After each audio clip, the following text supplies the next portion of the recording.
Hello, thank you for visiting Echoes of Crime. Today, I want to tell you a case that sounds like it belongs in a horror movie but is actually a real-life haunting. Imagine a young man quiet, reserved, increasingly invisible walking out the door one autumn morning without saying a word.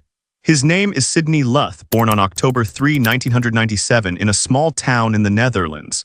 From an early age, Sidney was an introverted kid who preferred wandering in the woods to chatting in the cafeteria. He spent hours alone, exploring hills, caves, lakes. As a teenager, he began hiking alone, focusing on survival and nature rather than classmates and parties.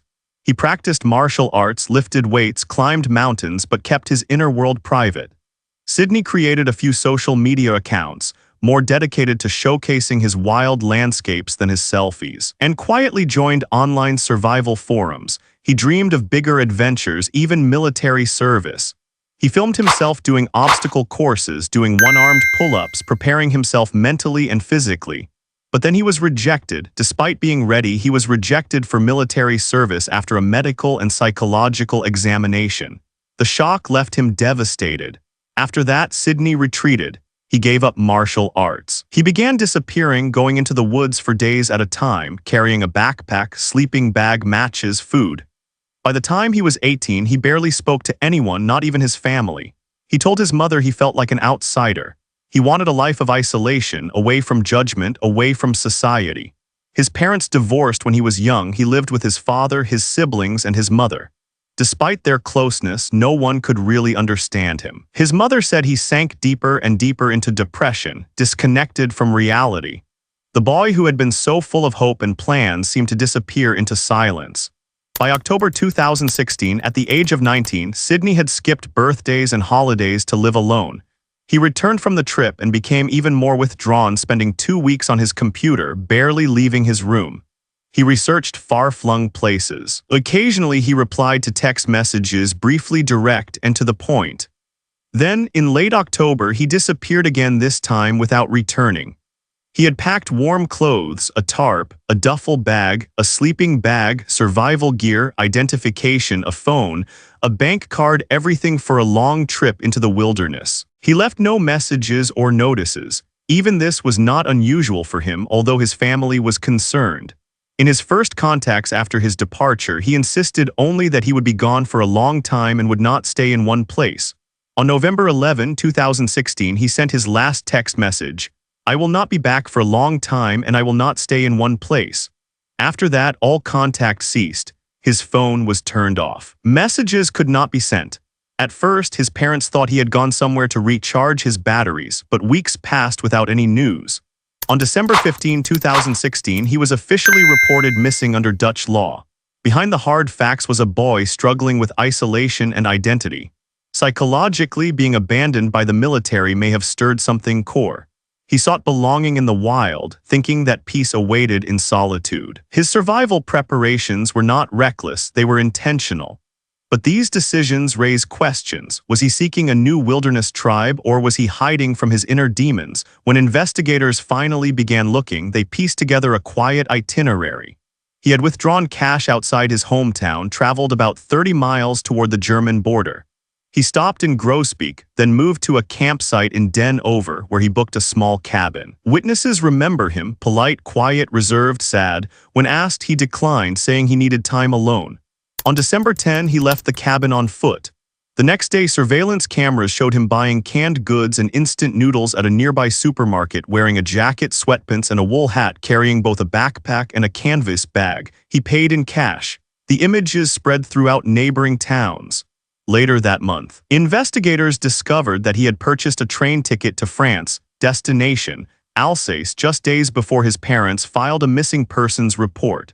But by the time police requested footage from stations along the way, the deadline had passed. The video had been overwritten and there was no clear record of him boarding the plane. This raised a chilling question. Did he ever reach his destination? Sidney learned about a place called Altenburg Hospital, an abandoned psychiatric facility in the Vosges region of France. He had read about the underground tunnels, the basement, and the reputation of the place as the Devil's Clinic. It was hidden just a dozen miles from Calmer, with no public transportation, a pedestrian destination. Investigators believed he may have walked from a train stop to the hospital. Locals and hikers later reported seeing a person matching his description in the area, and dogs had picked up his tracks in several areas of the grounds, but they quickly disappeared. The hospital grounds were remote, desolate, and dangerous. Vandalized buildings, urban explorers, and people living off the outside world. For someone like Sydney, who loved the isolation and had wilderness survival skills, it seemed like the perfect place. He had warm clothes, supplies, and the ability to feed himself on wild fruits and shelter. But the line between choice and despair is a thin one. In early 2017, the authorities launched a search. The French gendarmerie, mountain rescue teams, sniffer dogs, combing forests and abandoned buildings. But there was no trace, no sign of a residence. No remaining campsite, nothing. His phone remained switched off, his bank cards were intact. His digital accounts were gone. 6 months later, he would have been 20 and the silence continued. As we left, Sydney's trail led only to whispers of a strange, dilapidated place, the Altenburg Hospital. A decaying psychiatric complex hidden in the Vosges Mountains. It was not the kind of place you stumble upon by accident. It was the kind of place that attracted people looking for something. Thrill seekers, urban explorers, wanderers fleeing the past, people more comfortable among broken windows and peeling paint than crowded streets. The locals called it the Devil's Clinic. It was remote, no buses, no trains, no convenient roads. You had to walk there. And for someone like Sydney, who preferred to move light, keeping his distance, the challenge of the trip must have felt like a reward. Police believe he may have walked to the area after getting off the train at Calmer or a nearby stop. There was no evidence that he was hitchhiking. He tended to avoid strangers. Eyewitness accounts circulated. Hikers swore they'd seen a tall, lean, blonde young man moving along forest trails, carrying an old hiking backpack. Some recognized his photo from lost posters. No one could be absolutely sure. Sniffer dogs picked up the scent not just once, but in several corners of the abandoned complex. But the trail kept fading. It was like chasing a shadow. The hospital's history added to the mystery. For decades, it had treated patients no one else had treated, those abandoned by their families, those abandoned by society. After it closed, it became a medical ghost town. Bed frames were still left in every room, some with rusted straps. Underground tunnels stretched in every direction, some caving in, others leading to rooms as dark as ink. You can see why urban explorers would dare to go there, and why someone like Sydney would be drawn to it. It was a place outside of time and outside of rules. A place where he could disappear into walls and no one would ask. But here's the thing, it was that lawlessness that made it dangerous. It wasn't just explorers who came here. People who lived off the grid also sought refuge, people who were hiding from the law, and not everyone there had an innocent reason to hide. By January 2017, the French police, local police, and mountain rescue teams had joined the Luth family in the search. They searched every building, every bunker. They scoured the surrounding woods, calling his name in the wind, but not a scrap of cloth, not a single food wrapper, not a single campfire remains. The disappointing truth, if Sydney was there, he left no trace or someone else wiped it away. And then there was talk of a man named Jos. Jos is a 60-year-old Dutchman with a dark and violent past. In 1998, he was accused of a horrific crime involving an 11-year-old boy, and then he disappeared. He had been on the run for nearly 2 decades, moving between countries, living in remote cabins. He knew how to disappear. In 2018, police arrested him in Spain. Evidence from the 1998 case linked him to a small cabin not far from Altenburg Hospital, a cabin he had been staying in for years. The location was not only close to the hospital, but also along one of the main hiking trails. Had Sydney stumbled upon him? Could a harmless wilderness trip have ended in a deadly encounter? Investigators dug deeper into the case, hoping to find clues. But after months, they found no physical link between Jos and Sydney. No shared DNA, no shared assets. That theory faded, but it never completely disappeared from the minds of those who knew about the case. The other theory, the one that haunted Sydney's family the most, was that he had committed suicide. His struggles with depression were no secret. He had talked about feeling like an outsider, about wanting to live away from people, about finding peace in absolute solitude. But suicide, that was harder to accept. His parents believed that even if Sydney had wanted to be alone, he would not have harmed himself. Yet for investigators, the possibility remained. Then in 2018, the case took a strange turn. The The body of a young man washed up on the coast of the Costa Brava, Spain. He was about Sydney's age, similar in height and build. He was wearing a fishing vest, each pocket stuffed with heavy rocks, almost certainly to keep him pinned down. Cause of death, drowning, no other injuries. For a moment, hope and fear mingled for Sydney's parents. If it was the boy, they would at least have answers. But the body had been in the water too long, features distorted, skin altered, identity blurred. There was no way to confirm it with the naked eye. There was one thing though, the man had a small lump on his nose. Sydney did not. DNA testing was ordered. The wait seemed endless. When the results came back, they brought relief and new torment. It wasn't him, that should have been good news. But instead of closure, it meant they were back to square one. He might still be alive, or he might be gone forever, somewhere no one would ever find him. 6 years after his last message, Sydney's mother returned to the mountains. She retraced his steps. She posted flyers in villages and along trails carrying recent photos and older versions of him. She talked to anyone who would listen. No new leads, no confirmation, and still nothing in his bank account. No social media activity. No signs of anything unusual in official records. In today's world, it's almost impossible to completely disappear. Cameras are everywhere. Phones leave a constant digital trail. But Sydney's trail ended in total silence, as if he had stepped off the map. Was that his plan all along, or did something or someone stop him before he could make up his mind? There's a strange and disturbing truth about missing people. Not all of them go away willingly. Some people go away on purpose, and they don't want to be found.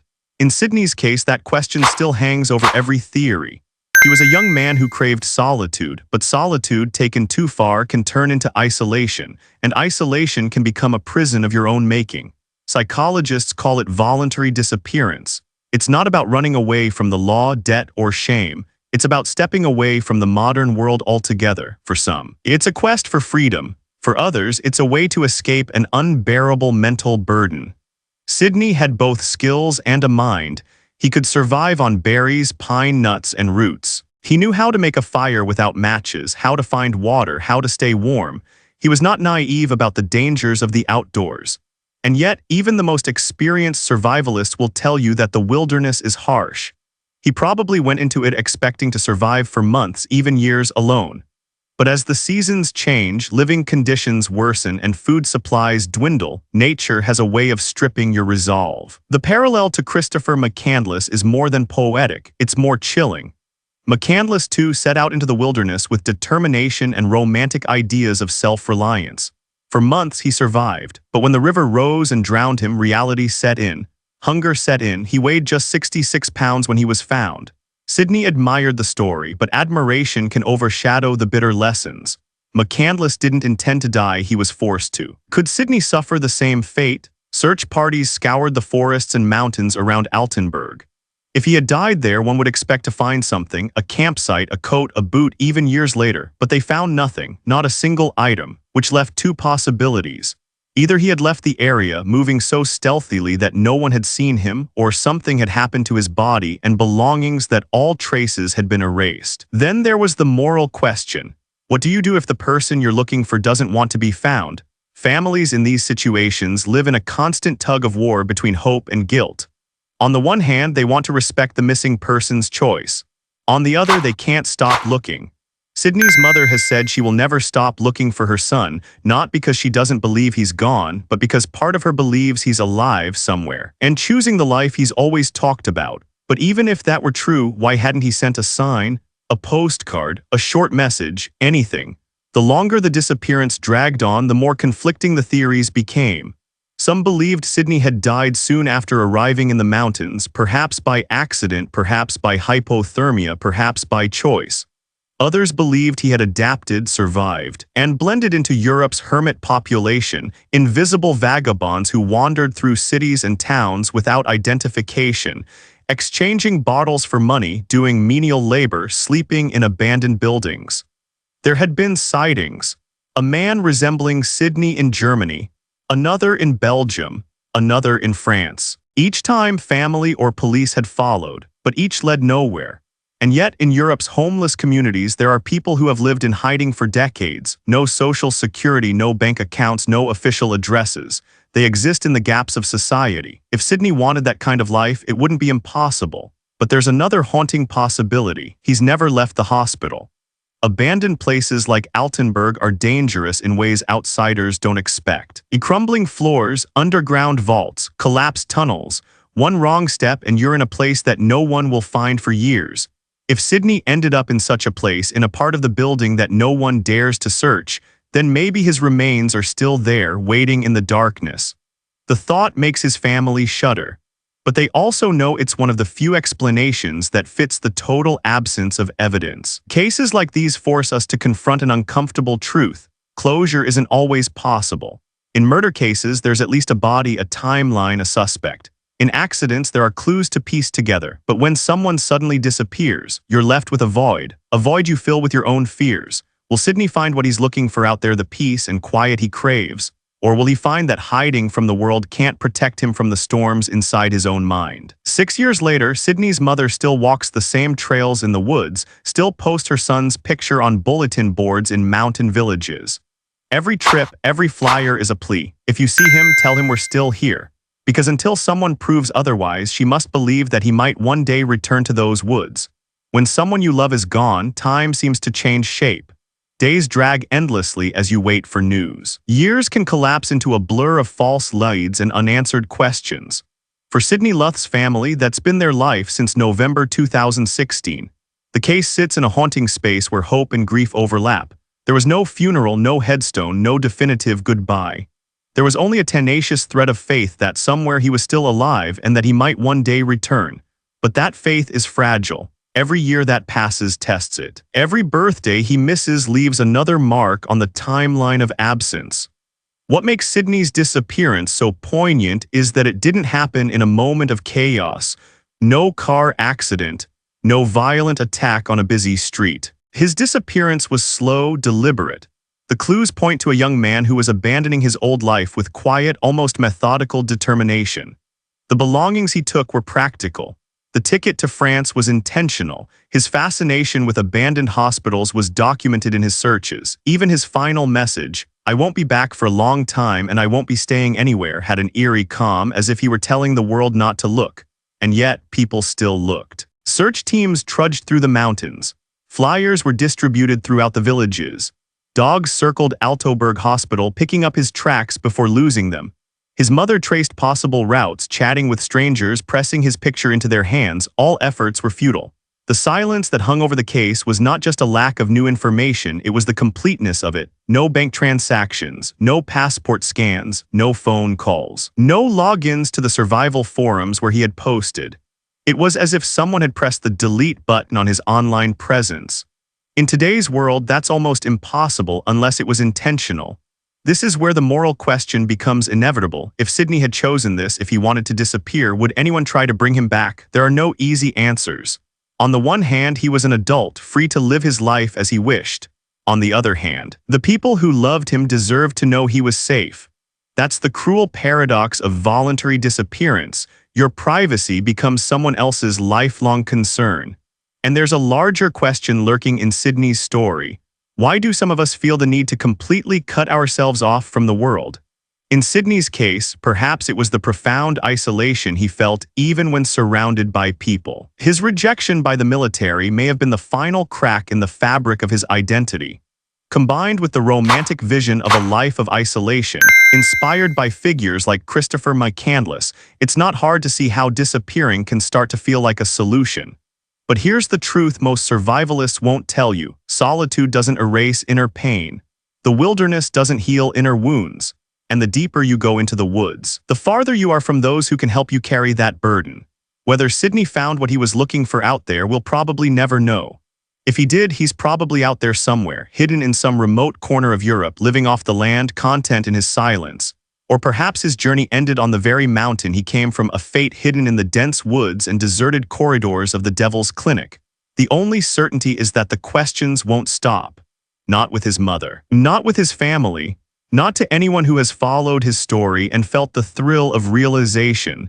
That strange mix of longing to escape and fear of what it might cost. The last anyone heard from Sydney was that brief, cryptic text message. No final words, no instructions.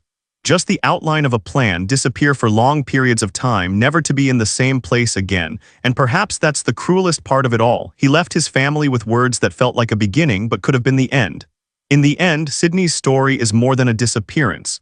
It's a reminder of how fragile our connections are, how easy it is to lose sight of the maps and cameras and routines that anchor us. Silence can be louder than any scream. For the Luth family, the search continues. And until someone points out where Sydney is or where he rests, it will never truly end.